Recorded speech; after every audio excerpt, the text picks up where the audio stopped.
Sir Geoffrey Clifton-Brown. Mr Deputy Speaker, would you please thank Mr Speaker for giving me this opportunity to raise the matter of the Cotswold District Council and funding for solar farms on a matter of the adjournment. So, the Cotswold District Council Liberal Democrat administration proposals to borrow a staggering £76,500,000 to fund various capital projects. Plans that have been laid out in a report they presented to the Cotswold District Council Capital Programme Investment Board on the 24th of March 2022 and during a subsequent Cabinet meeting held on the 4th of April 2022. The full public document pack is available on the CDC website. The problem with this argument is that if a local authority is ever put into special financial measures, for example as seen in the 2018 when Northamptonshire County Council effectively declared itself bankrupt because it could not pay its bills, is that the government, via the taxpayer, always ends up paying for the disastrous financial decisions made by local councillors. So what exactly are these proposals as laid out in the tactical delivery plan circulated? Well, on page 66 it says that they wish to borrow a total of £76.5 million to finance various projects, at the same time exhausting the General Financial Reserve Fund of the Council. The plan envisages that £49.7 million to be borrowed to finance climate change and green energy investment projects. The larger of these projects is to buy 5 solar farm sites for a total of £46.5 million. There is more than sufficient finance in the market to fund these schemes without the Council's intervention. In addition, there are also plans to borrow £25 million for investment in a variety of projects described as investments for economic development and asset usage, although further details on these schemes are currently not available. From the delivery plan setting out the substantial amount of money that the Council intend to borrow overall, there is just one project that so far has been improved in this entire programme, and that is a £1.8 million housing loan to contribute to Cotswold housing, which produces income below target. This is a good thing. To borrow to invest in social housing is something that would really benefit the people of the Cotswolds. But this is a comparatively small sum compared to the overall amount they propose to borrow, despite it having tangible benefits for the people of the Cotswolds, and should be prioritised in the building of homes, especially social housing. I understand that councillors were originally advised that around half of the borrowing was for social housing, only to later discover from the plans that only just £1.8 million had been allocated. The total amount of this borrowing is spread over 5 years. However, according to the plans, it would appear that some £50 million is scheduled to be spent next year, as they are showing an income for the following financial year. If this borrowing occurs, it is equivalent to mortgaging council taxpayers in the Cotswolds for a generation. The Liberal Democrat administration say that these investments are green and following economic growth priorities for the council. So what is wrong with that? Well, Mr Deputy Speaker, there is strict legal guidance that all local authorities must act with financial probity, which includes not borrowing excessively, which could put the Council's finances at risk. Please could the Minister confirm this in her reply to this debate. We have seen many examples of councils losing huge amount of money in failed investment schemes. For example, Mr Deputy Speaker, Nottingham City Council ultimately lost £30 million of public money after they set up and invested in Robin Hood Energy in 2015, a localised green energy company which ran into financial difficulties and could not pay its bills. By 2019, the Council was forced to bail it out. In 2020, Croydon Council effectively declared itself bankrupt with a £73 million shortfall. They borrowed £545 million during a 3-year period to invest in commercial property and housing properties. The Council invested £30 million in the Croydon Park Hotel in 2018-19. A central government task force was sent to oversee an audit in 2020 following these risky property investments, and the Council ignored repeated warnings on their dire financial situation, and the Council had to have a £120 million bailout last year from the government. Just today, the member of Eastleigh raised during Prime Minister's questions the shocking fact that by 2025, the Liberal Democrat Eastleigh Borough Council will have a debt of £650 million following investment in property projects. So the Cotswold District Council hopes to borrow the money from the Public Loan Board, PWLB, at 3.3%, making a profit on the loan by obtaining a return of 7.5% from the investment. The problem the Council has with this proposal is that in order to curb excessive substantial borrowing and risky borrowing from the PWLB, I and others on the Public Accounts Committee have recommended to the Government that it prohibits loans in what I call exotic investments. Such projects include solar farms and even commercial property investments, purely to make a return on the investment. So please could the Minister confirm tonight that investments in these solar farms would not meet the PLB's criteria of investment to be eligible for a loan. Furthermore, any application to the PLB must, and this is critical to the whole debate, I would say to my honourable friend on the front bench, furthermore, any application to the PWLB must be accompanied by a repayment statement known as a minimum revenue provision, MRP, setting out the repayment period and how the Council will repay the loan on top of paying interest payments. As an illustration, the proposed loan by the Cotswold District Council of £76.5 million, repayable over 25 years, would require annual payments of around £3 million per annum to pay off the loan without any interest payments at all. The plan does not say where the borrowing will come from, or the duration of such a loan, nor how the borrowing is to be repaid. I remind the House that the Council's annual core spending was only £11.2 million last year. So from that £11.2 million, which needs to pay all the costs of services to set a balanced budget without a deficit, they would need to deduct that £3 million as their annual payment to repay the loan. In the previous financial year, 2021 to 22, the Council had forecasted a budget of £12.55 million, financed by a £5.5 million council tax, £3.278 million from business taxes, and the balance is then made up of around £4 million, which comes from a variety of government grants, which are not necessarily recurring. So the Council's finances are fairly flimsy in any case. So would the Minister confirm that the size of this loan, £76.5 million, would be totally disproportionate and unaffordable with the current level of the Council's income, from which interest and the above loan repayments would have to be deducted?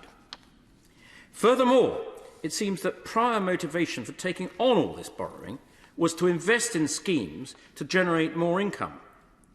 However, like other councils doing the same thing, who have found out their cost, these schemes are highly risky, could actually make the finances worse, and with considerable risk to the core finances of the whole council.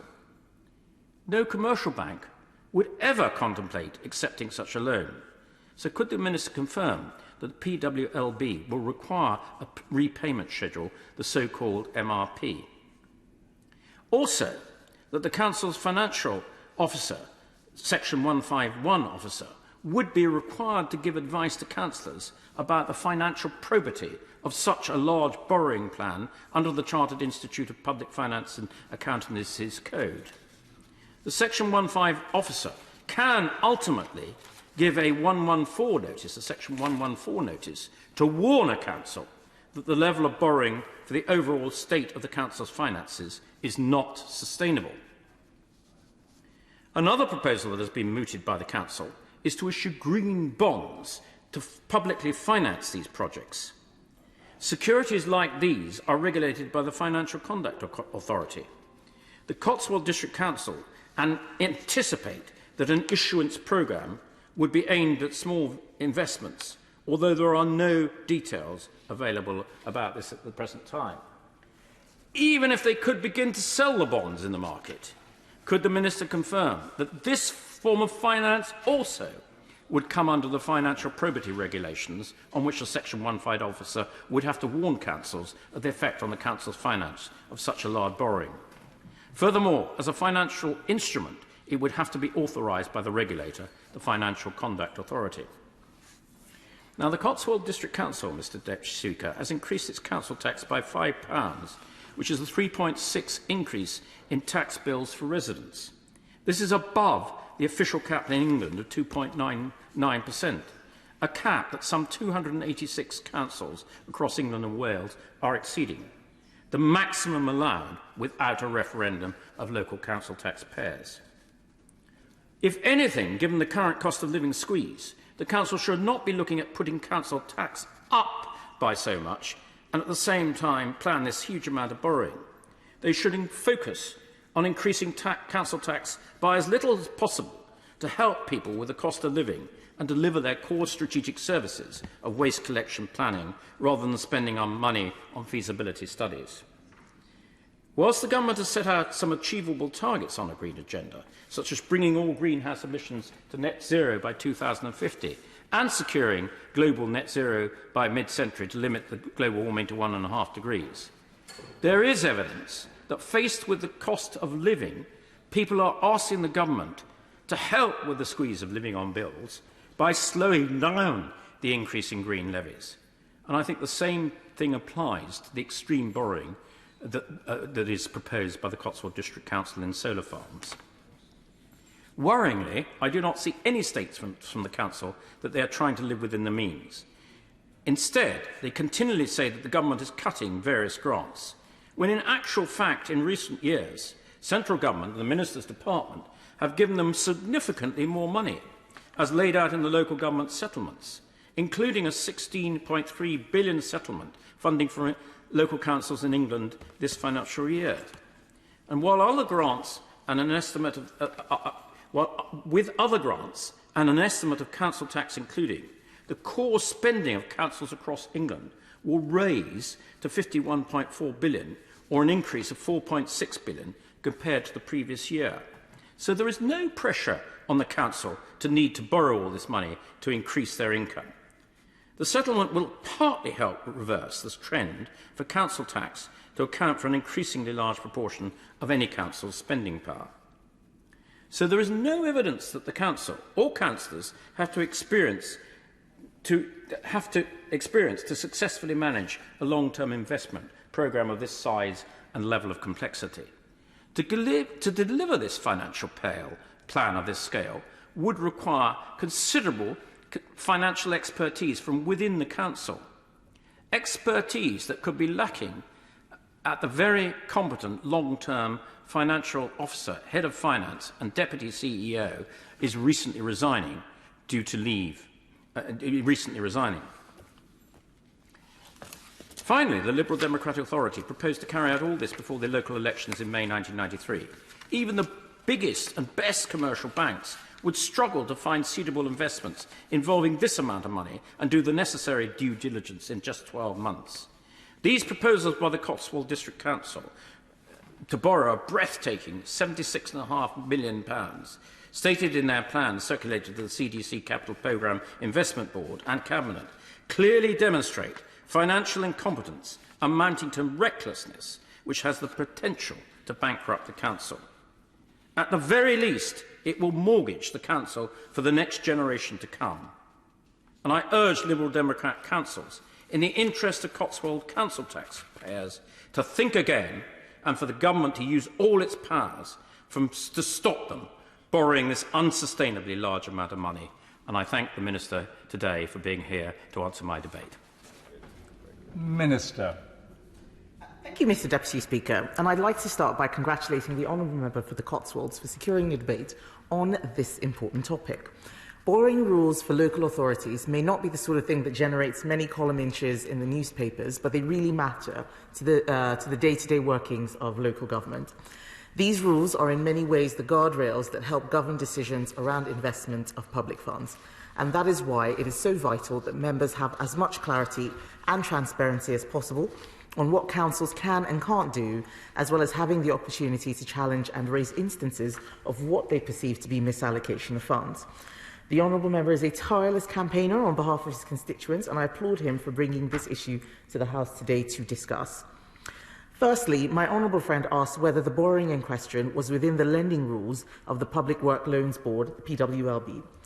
Under Public Work Loans Board guidance, a project for service delivery includes education, highways and transport, social care, public health, culture, environmental and regulatory services, police, fire and rescue and central services. I can confirm that projects related to climate change are included within this.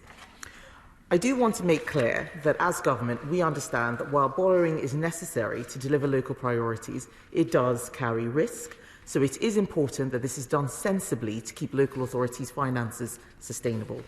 My honourable friend will no doubt be aware that in recent years, a small minority of local authorities have taken excessive and unnecessary risks with taxpayers' money. Risks that have backfired and have been all too visible in the high-profile cases of councils who have become too indebted or made substantial investments into projects that have ultimately proved too risky or too large.